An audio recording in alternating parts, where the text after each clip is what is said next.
Hi, everyone. Welcome to our second season of Game Changer Sessions. I hope you all had an amazing summer, and it is so great to be back. As many of you know, we started Game Changer Sessions right when COVID hit because we really felt people in our community were looking for two things. One, some really thoughtful mental models around what the future holds. And the second one is really, how do we lead in these times of uncertainty and exponential change? And so, as you know, we're very, very passionate about the future of learning at Game Changer, hence why we're doing the series. And so we decided to do an entire series dedicated to the future of learning. What does it mean to learn during these times and in the future? And what are the kinds of things we should be learning as a result of this pandemic? We are delighted to be launching our very own live learning platform and are in the very early stages of building this, called Mastermind. And so this is why we have brought together some of the world's top thought leaders, next-gen experts, educators, investors, to really bring to life what the future of learning is about. It is with great pleasure that I introduce our first guest, Jerry Colonna. I heard about Jerry Colonna a few years ago when Union Square Ventures was an investor of mine. And Jerry was actually partners with one of the investors, Fred Wilson, in a previous firm. And Jerry is now the founder and CEO of Reboot, an executive coaching and leadership development firm.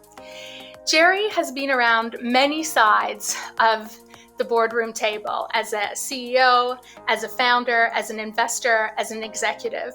And he really is focused on helping entrepreneurs lead with what he calls humanity, resilience, and equanimity.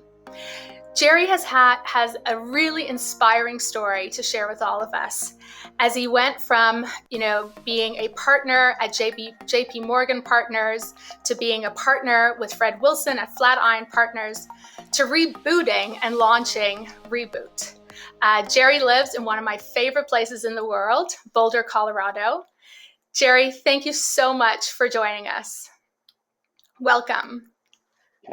Thank you. Thank you for having me, Candice. It's a delight to be here with you. Oh, thank you.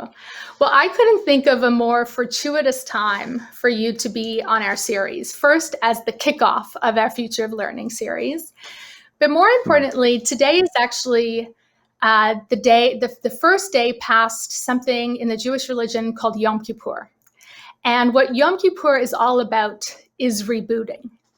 And, on top of that, my computer this past weekend needed a complete reboot. I can't even believe this is happening. But literally, I called Apple and they're like, we're really sorry.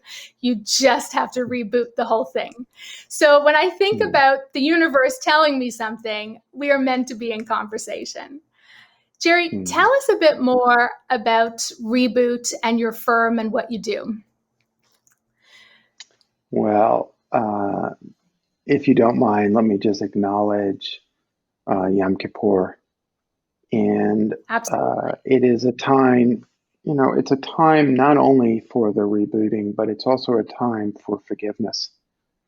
Right? It's a time that we forgive others and that we ask their forgiveness. And I think one of the most essential elements of any rebooting, any restructuring, any reapproachment to our own lives is to forgive ourselves. One of the most essential steps to take. So just want to acknowledge that. Reboot the company, we're 6 years old, and you pulled the tagline right. We're focused on the notion of human development and leadership development. Our hashtag is Better Humans Make Better Leaders.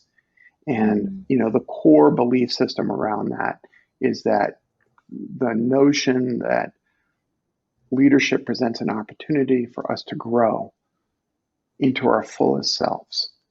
Leadership is so hard that it creates this opportunity for us to be the best person that we can possibly be. And oftentimes that requires a kind of wiping the hard drive clean and rebuilding the operating system from the ground up. Yeah, absolutely. And it is really interesting. This past weekend, in addition to rebooting my computer and Yom Kippur, I decided to take a personal retreat, and your book came along with me on that retreat. And it really was very much,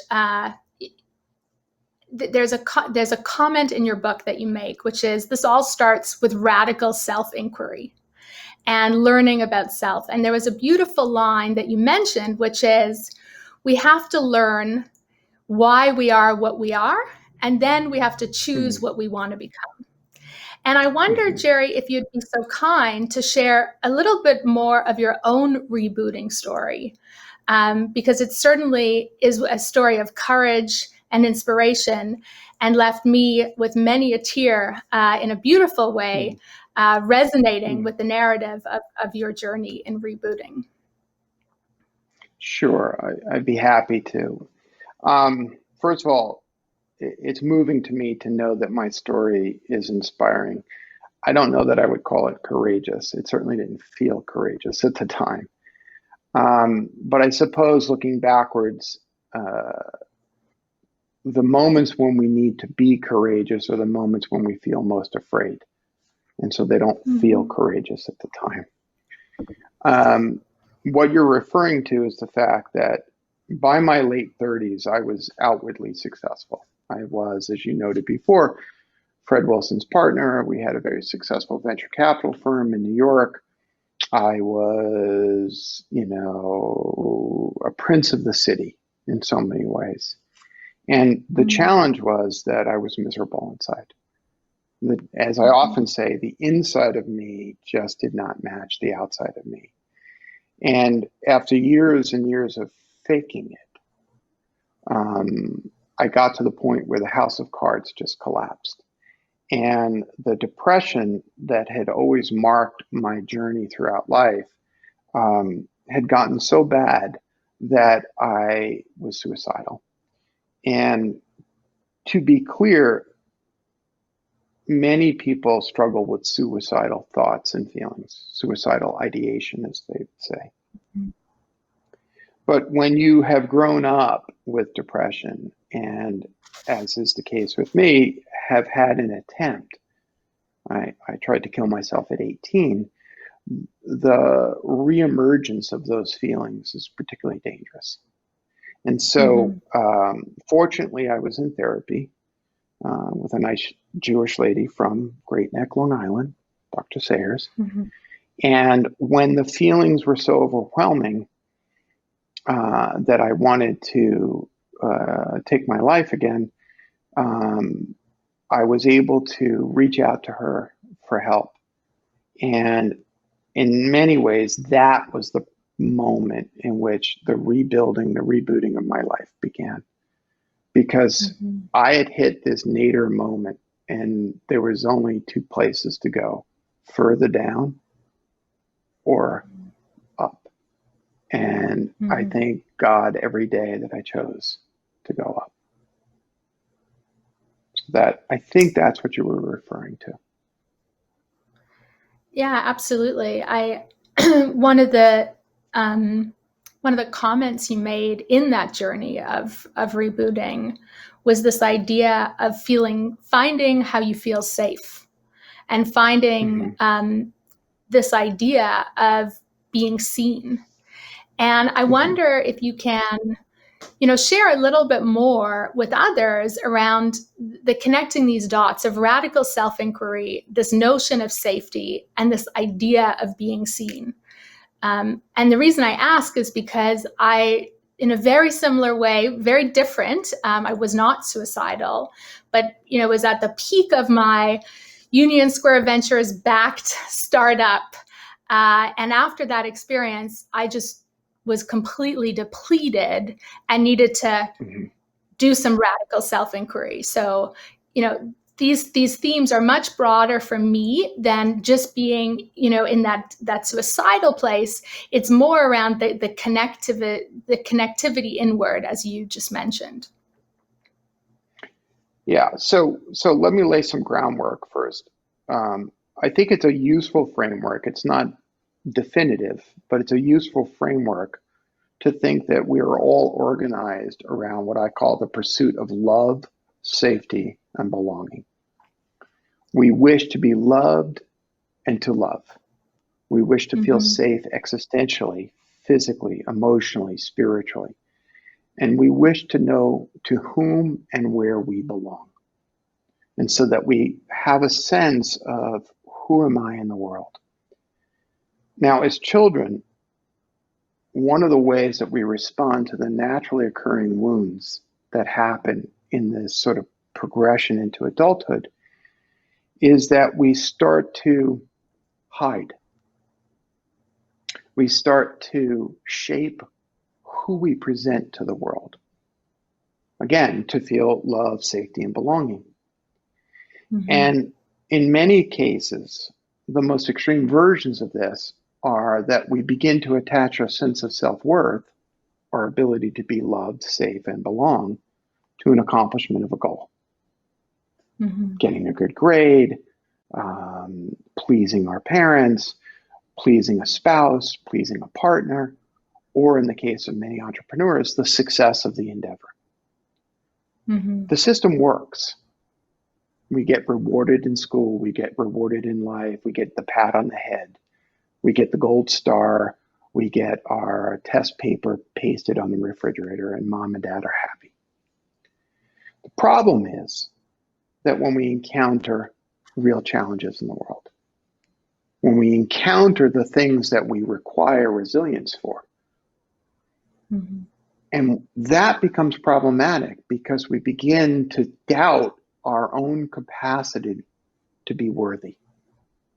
And so when we have difficulty, like a startup starts to fail or we struggle to raise money, we then immediately translate it into, I am not worthy. Right? As I often say, just because you feel like shit doesn't mean you are shit. Right? And the inevitable roller coaster of life, what more evidence can we have of the inevitable roller coaster of life than 2020? The inevitable roller coaster of life starts to challenge our sense of self-worth. And that's where the problem lies.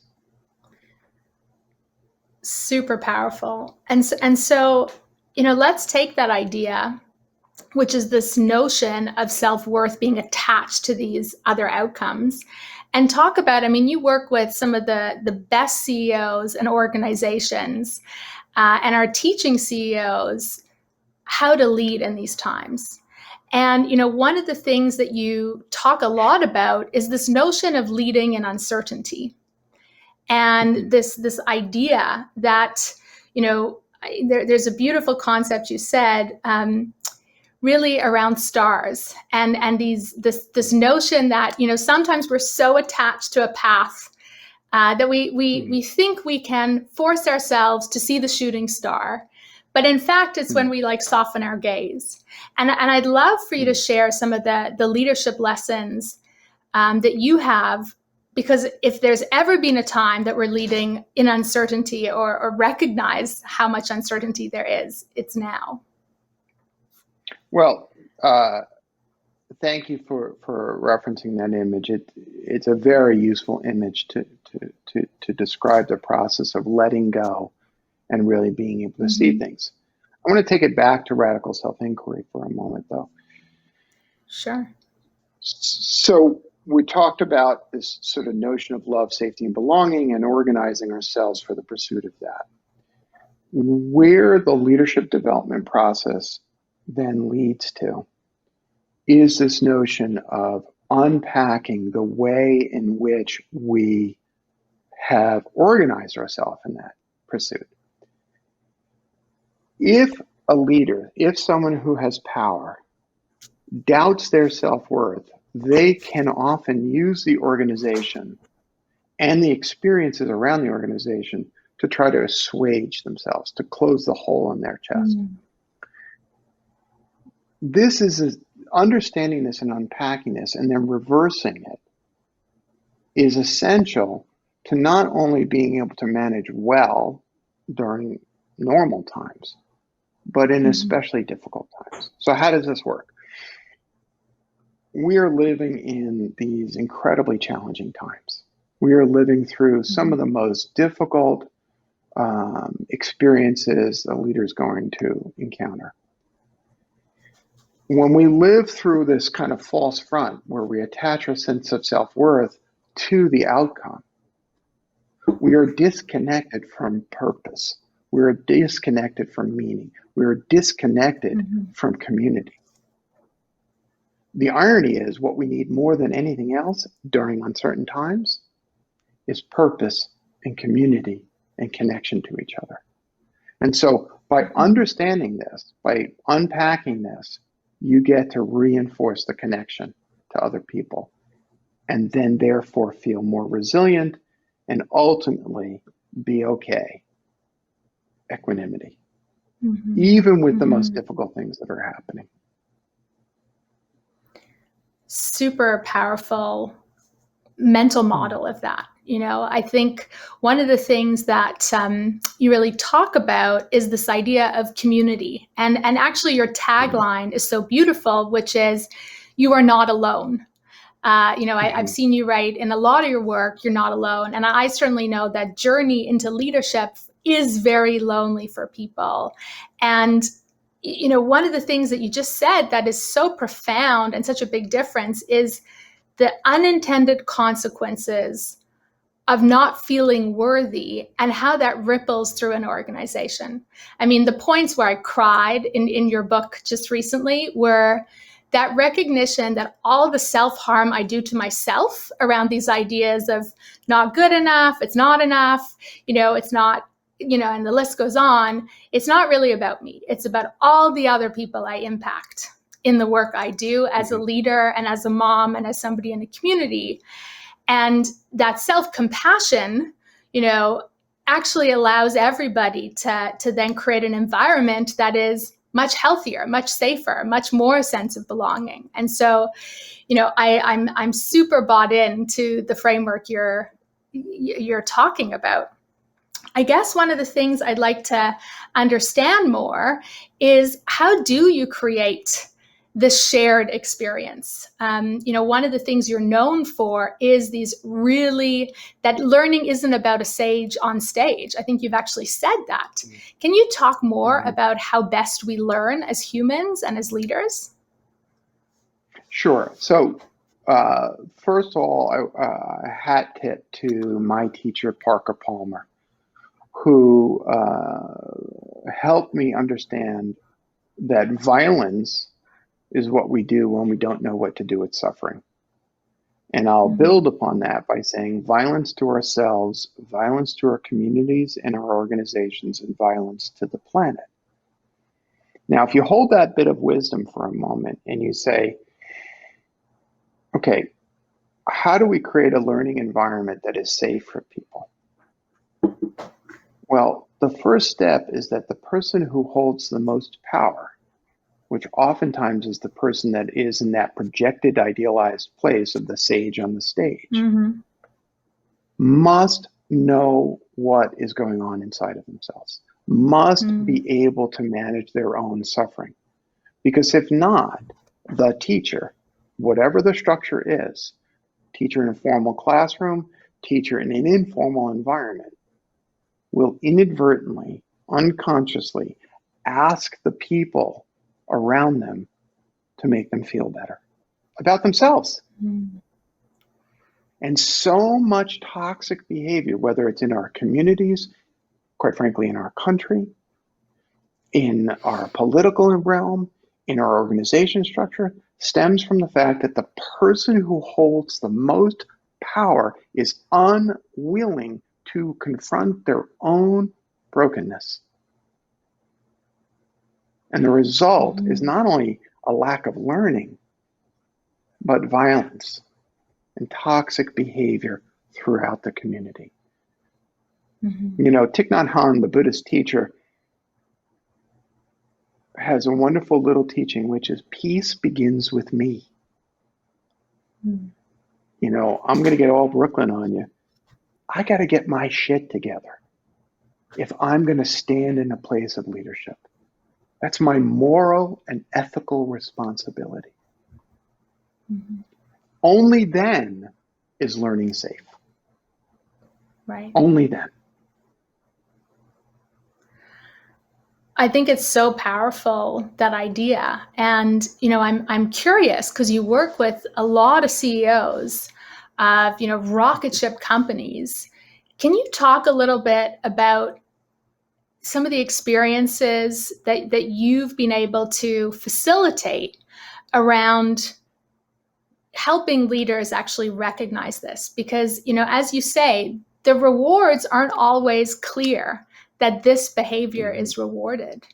And I'm really curious how you as a leadership firm are sort of really pioneering this path of conscious leadership and conscious learning in these companies that are very, very focused on outward results and rewards. Sure. I'll make one slight variation on your question, in that we at Reboot stand on the shoulders of giants.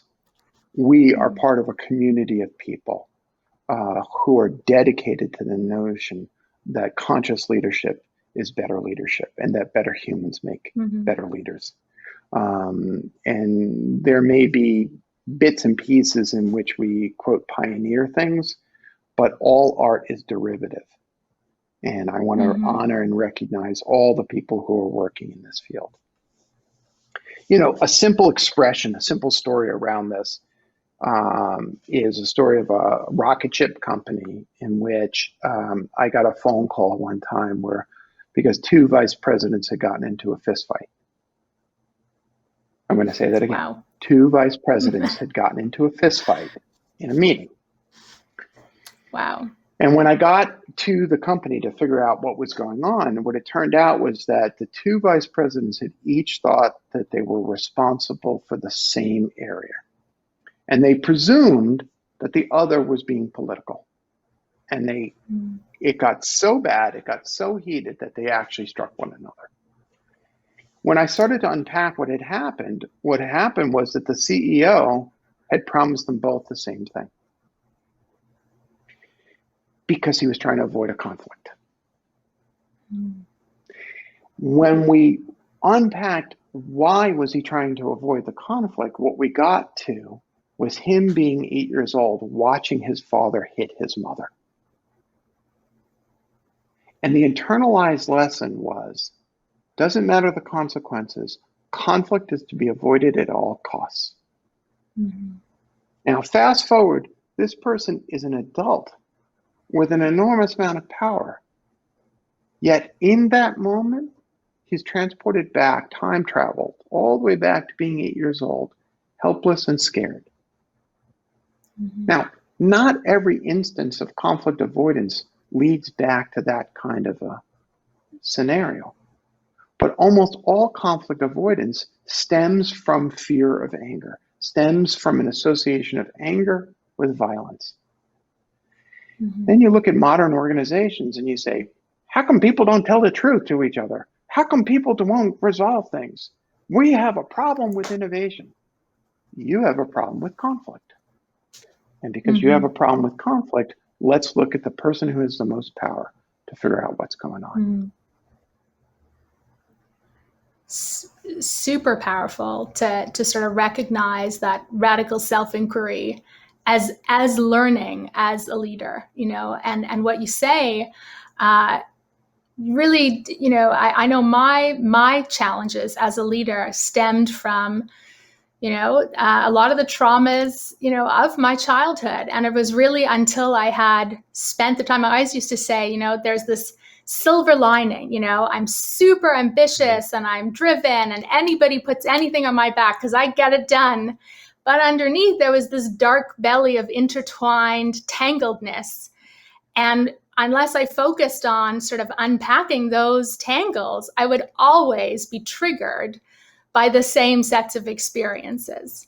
And, one of my aspirations was I saw leaders who looked so calm in stress. And I couldn't understand how they could be that way. And that became my pursuit, was how do I sort of learn how to actually, transcend those emotions. So that resonates deeply.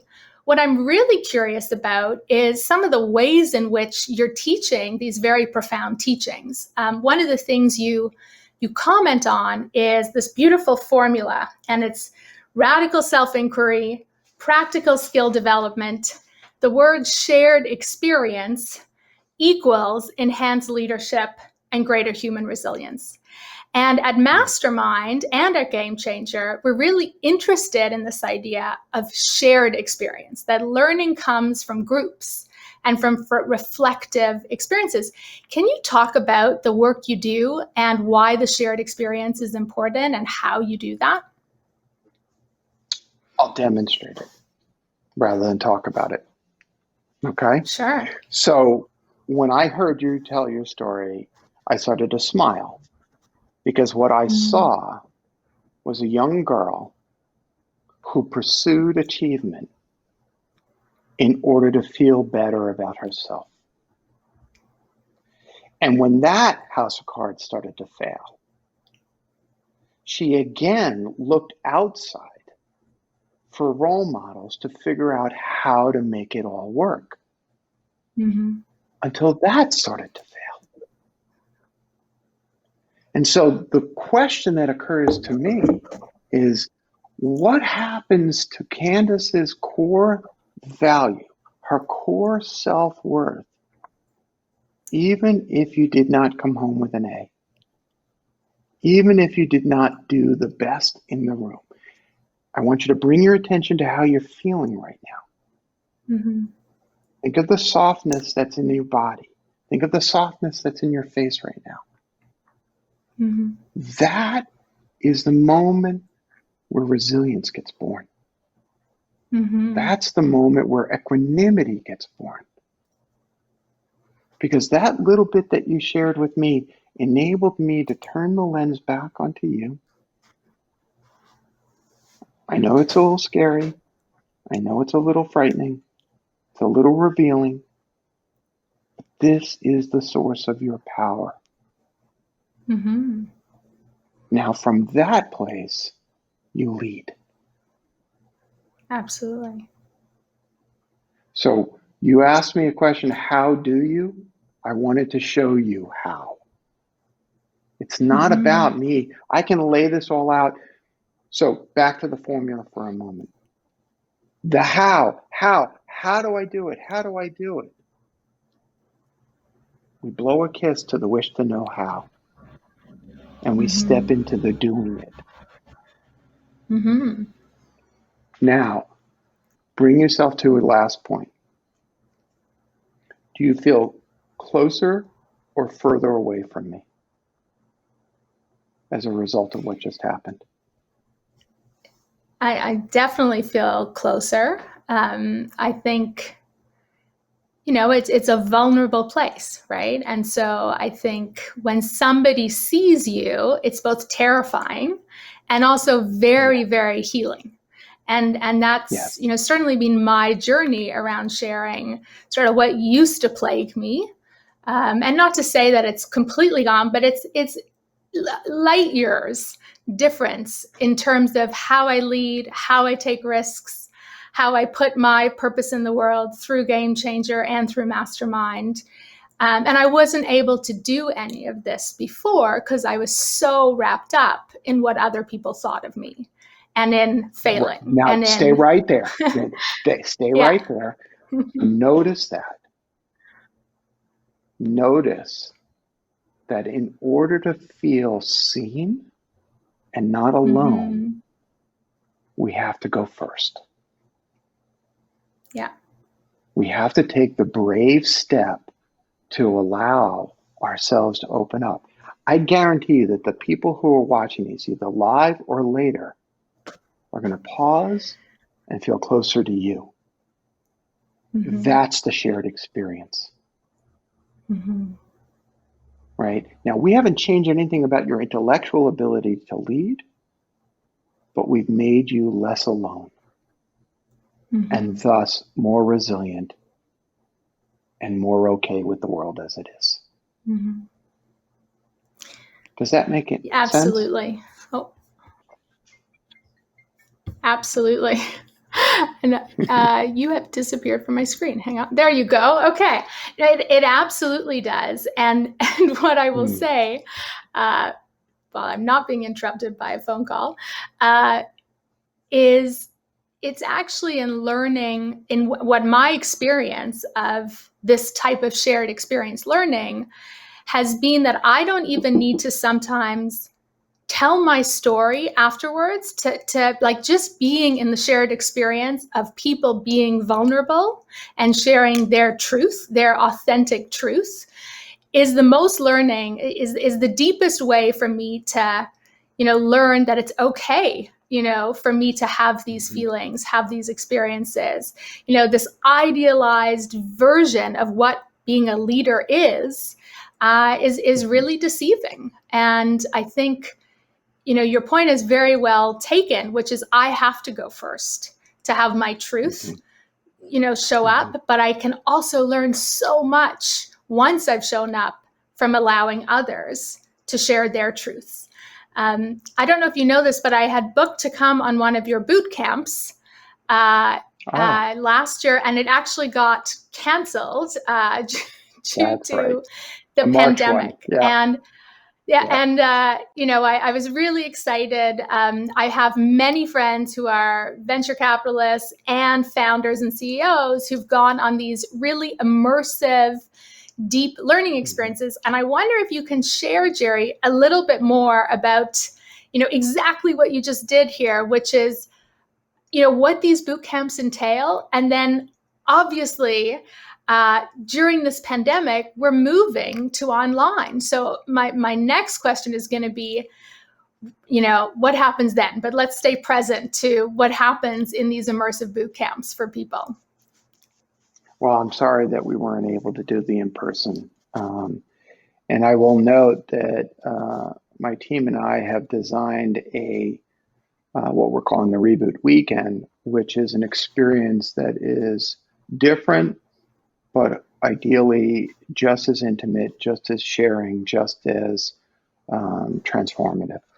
And all the information is available on our website with regard to that, and that will be fully online, and that's in November. I'll bring your attention to the fact that here we have this mediated environment where we're in Zoom and we've got this other live streaming software and Nathan's in the control room and all these other people here, and yet we're still able to be intimate. And we're able to be intimate right now because I know you use the word vulnerable. I would prefer to use the word real. I'm going to curse again, so I hope that people don't mind. I am so tired of the bullshit. I am so tired of it, right? If you take a step back and we say, why do we have such trust issues in the organization? It's because people aren't being real. Why do we struggle so much? Because people aren't being real. Because we associate being real with being vulnerable. And the English word vulnerable has two meanings.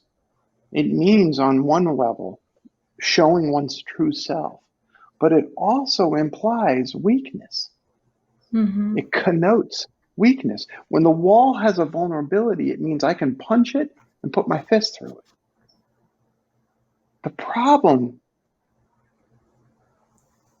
is that leaders and those who have power have been socialized not to be real. And so what happens at one of our gatherings? We create the safety where people can show up and be real. And then they get to be seen. And then they get to see themselves. And then they get to accept themselves. And they no longer need to twist and turn organizations to do their unconscious bidding to make themselves feel loved and safe and that they belong. They get to do the work instead. and go create magic in the world, which is what the point is in the first place. Right. So you just had a little taste of that boot camp. Absolutely. And what's so inspiring and important to me, and something that we believe, is that yes, it would be maybe better in some ways to have this experience in person, but it's actually the openness, and you use this beautiful term, which is broken, open hearted warriors, can show up anywhere, anytime, even through Zoom and even through a virtual live experience. And that's kind of what I'm really curious about, because we're thinking about that, at Game Changer and Mastermind, which is the future of learning is about shared experience. It's about human connection and, what we learn from each other versus, just what we learn from the content or from the person, and I think in a world where content is digitally abundant, we're really excited about the kinds of programs you're creating, like the virtual retreat. And so can you tell us a bit more about your journey into creating this virtual retreat and sort of what that experience is going to be like? What you're hoping for? Well, the first thing I would say is maybe alter slightly a statement you made about the future of learning being about connection. Whenever I think of a learning environment, I used to teach in college, and I've gathered folks together. I often will think of Socrates gathering his students out on a hillside outside of Athens. And in that model, the model that does not work, the model that has not worked for millennia, is the tabula rasa model. The student is a blank slate, slice open their head, pour in the information, stitch it all up, and it's done. That doesn't work. It never worked. It's very good at turning out factory workers. It is not good for creating better humans, right? When I started teaching in college, a high school teacher of mine, something of a mentor, gave me a piece of advice, which was teach the questions you want answers to. Teach the questions you want answers to. When I wrote the book, seeking the answers writing the questions that I wanted answers to. And so when we think about an immersive experience, a precondition is safety, so that people can show up and be real. And then what ends up happening is the experience of being able to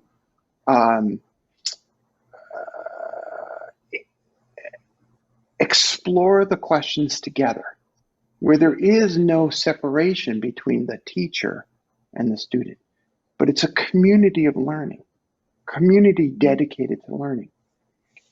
So when the team focused on how do we replicate some of these experiences, it was with this in mind. And so the designed experience, the virtual experience that we will be delivering, it's with the hope that people will feel safe, so that they can show up and be real, so that they can explore the questions that they need to explore, so that they can do the inquiry process, so that they leave with a better sense of resilience and equanimity. That's what we've designed. And we use all the tools and tips and little gadgets around breakout rooms and this sort of thing. But that's not the issue. The issue is not the technology. The issue is the presence of the people who are showing up. Right. I fundamentally believe that, and I've applied to your virtual program. And if there's space, that's great. Good. And if not, for the next one. But I love that you are adapting. And, my next question is really, this is a tremendously transformative time, right? This pandemic has been a force function for change. And I think, the definition of force function, I don't know, for me, I didn't know this, I learned this, is to bring conscious attention to something. And it's very, very interesting. Obviously, we're bringing conscious attention to many things that were just habits or sort of taken for granted. And I wonder, Jerry, if you can share, you're working with a lot of leaders and CEOs. What are they learning from this pandemic and from this reset? What are you teaching about creating the leaders of tomorrow as a result of this moment in time? So what comes to mind is a teaching from one of my Buddhist teachers, and he used to say, "May you be bombarded with coconuts of wakefulness." And I love that image of just bang, bang, bang, And I think that this has been a time of wakefulness. This has been a time of, and it's a really powerful image because the tendency is to go back to sleep. What do I mean? The pandemic has laid bare and made unavoidable and abundantly clear that we have a profound problem with inequality in the United States. We have an economic inequality that exacerbates a racial injustice that is made all the more difficult by the power imbalances that exist in our society. And there has been a relentlessness in the bombardment of wakefulness. And so what do we, as privileged leaders who hold enormous power, what is our responsibility? To stay the fuck awake. It's to not go back to sleep and to recognize that there is a racial disparity that runs through the entire fabric of this country, and that we have to lean in to that really painful and difficult point and understand that the demons that we're dealing with are actually within ourselves. That's the hardest part. But that's the opportunity. Because on the other side of this, we might actually create organizations that are non-violent to the planet, to the community, and to ourselves. That's my hope. Super powerful and profound, really, in recognizing, this word that you're using again and again that is resonating for me is this nonviolence.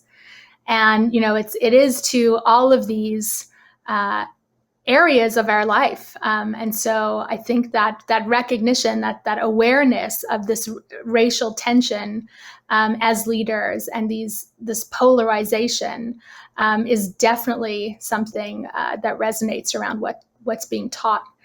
I could ask you so many more questions. I'm going to just leave on my last question, and then we're going to go to our audience who has a bunch of questions. And just a shout out to the audience. If you have more questions, feel free to throw them on our Q&A on Slack. We'll be taking questions for the next 15 minutes. My last question is, I'm really interested in your thoughts on the future.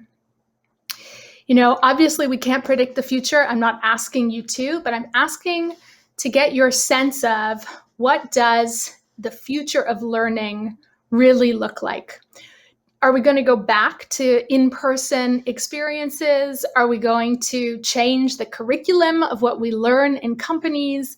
What are your thoughts on and hopes around where the future of learning should go? Well, the short answer to your question is I don't know. I don't know how we're going to resolve things. My daughter, Emma, is the director of curriculum development for a charter school in Nashville Classical. She spent months converting the entire curriculum for, I think, 6 grades of students for an online virtual environment. They have done a magnificent job of delivering a learning environment for these kids. And she shared with me a beautiful, heartbreaking story in the New Yorker yesterday about how remote learning is not helping children in Baltimore, in a particular district. Mm-hmm. I don't know what will happen in terms of technology, but I will tell you this. My hope, to go back to what I was saying before, my hope is that we can get back to that moment where a teacher and students are a shared learning community on a hill outside of Athens, asking big questions, presuming that students have the answer and that the teacher's job is not to give them the answer, but help them find the answers on their own. I think the technology can help overcome some of the hurdles that the pandemic has created. But more important, if we just go back to in-person learning without addressing the inequities that this pandemic has revealed, then we'll have missed the most important opportunity that this time has presented us, which is to reimagine an entire way of community learning. That's our opportunity. That's what I hope. I get goosebumps. And I get goosebumps from the idea of really focusing on the questions and allowing our students and allowing humans to find those answers, and this notion of not being alone, of community.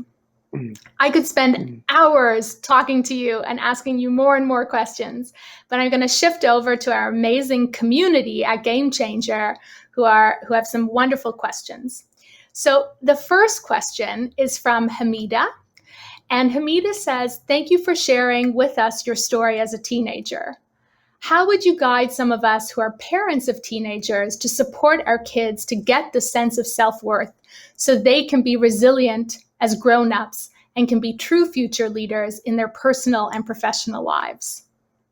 What a great question. Well, what a wonderful question. And Hamida, thank you for asking that question. And shout out to the parents there. What I often say is that being a parent is like wearing your heart outside your body. It's vulnerable and you're feeling all of the time. And I hear the love for your children in your question, which is that you want them to grow up strong and capable and knowing that their value exists regardless of their activities. All I can say is that what I have tried to do is take advantage of repetition. That saying something once may create knowledge and epiphany, but actually doesn't create transformation. And to recognize that our children are growing up in an environment that is socialized for them to judge themselves by the world constantly. They live in public in a way that we did not even imagine way back when we were building the internet. Instagram, Facebook, social media generally creates this relentless message about their self-worth being tied to how other people view them. Reinforce for them that they are worthy and lovable regardless of the grades that they get. Now, simultaneously praise the work. There is a beauty in trying that is almost more important than the outcome. And that's what gets lost is the wish and the joy that comes from hard work, from craft, from understanding that trying, even if it doesn't work out the way you anticipate, is still worthwhile. And that you're lovable regardless. And I wish you well on that journey, Amita. As a mom of two boys, boy, does that resonate. So thank you. Thank you for Hamida for asking that great question. So the next question is from Bilal. And Bilal says, how can a direct report make a leader feel safe?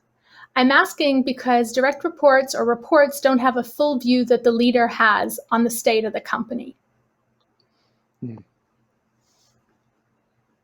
So I wish we could go back and forth a little bit live on this because there's a complex question below, and I appreciate it. So I'm going to do my best to respond to what I think I'm hearing inside the question. I'm imagining the direct report or reports do not have as much power. That's typically the way an organization structure would work. And so the person who holds the power can say, for example, transparently, there are things about the situation that I cannot share with you. And I know that that makes it difficult for you. And I understand, and I worry that you don't have a complete picture. But because I have these other value conflicts, I might have a commitment to confidentiality that makes it very difficult for me to live into my commitment to transparency, right? Values conflict. I welcome your input, and please understand that there's more here than might be able to be revealed at this moment in time. The point is really about presence and about how to approach the conversation, and less about what to say. And what I hope I conveyed is a sense of respect for the direct report, which then makes it safe for everybody in the relationship. Super powerful. And, I'm conscious of time. Otherwise, I would try and facilitate a live in-person conversation, but we can always connect on social media in another way to continue that. Thank you for that answer. The next question is from Ken Silva. Ken asks, how do you recommend we get more people to wake up without causing conflict? The number of individuals informed by social media and fake news make real conversations about real issues very difficult to broach. I'm assuming. Well, and it can cause a breach. So both words work. Ken, you're spot on correct that this is really difficult. One of the challenges is that when we have a fundamental disagreement around facts, which make it really, really difficult. I don't know that this is perfect, but I will share what I try to do. For those folks with whom I struggle with those things, the first thing I try to do, and I outline this a little bit in a chapter in the book on what I refer to as the irrational other, because the other person is always irrational. The first step is to try to sort of internalize my own sense of how that other person can be viewing these things. And what is the question behind the question? What is the feeling behind the question? And I think you may have even seen me demonstrate a little bit of that here. What am I really hearing? The second thing that I do, and I've done this several times, is try to respond to the source of conflict from the other person's point of view. There's a question that I have found really helpful that one of my teachers in what's called Nonviolent Communications by Marshall Rosenberg helped me understand, which is, what is the need this person is trying to meet? So, for example, I have people in my family who support a different political candidate than I do. And rather than trying to overwhelm them with the facts that prove that I'm right and they're wrong, what I try to do is say, what need are they trying to meet? And in almost all cases, the need they're trying to meet is safety. They are scared. And so what I try to do then is use language that feels appropriate. I have a devoutly Catholic cousin, for example. And so when we are in discussion, I may occasionally quote from the Sermon on the Mount and ask them to examine their belief systems and if there's conflict within their belief systems there. See, that can work. Just like if someone came to me and said, you believe such and such things, but it is against this Buddhist principle, which is incredibly important to me. That will help me. And I don't have to throw up the defense there. But it's a difficult time because there are forces that benefit from the polarization that is occurring in the United States. And it's important to remember that there are actually people who are benefiting from the partisan divide. Thank you. Great question.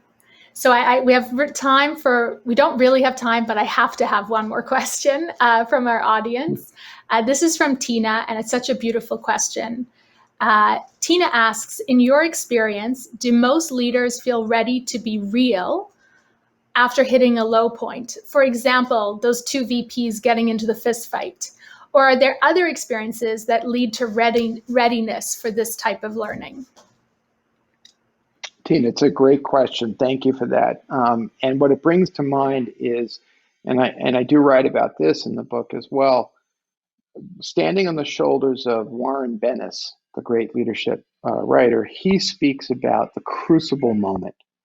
There's always a moment in a leadership journey where, like an alchemist's crucible, the lead is heated up and transformed into gold.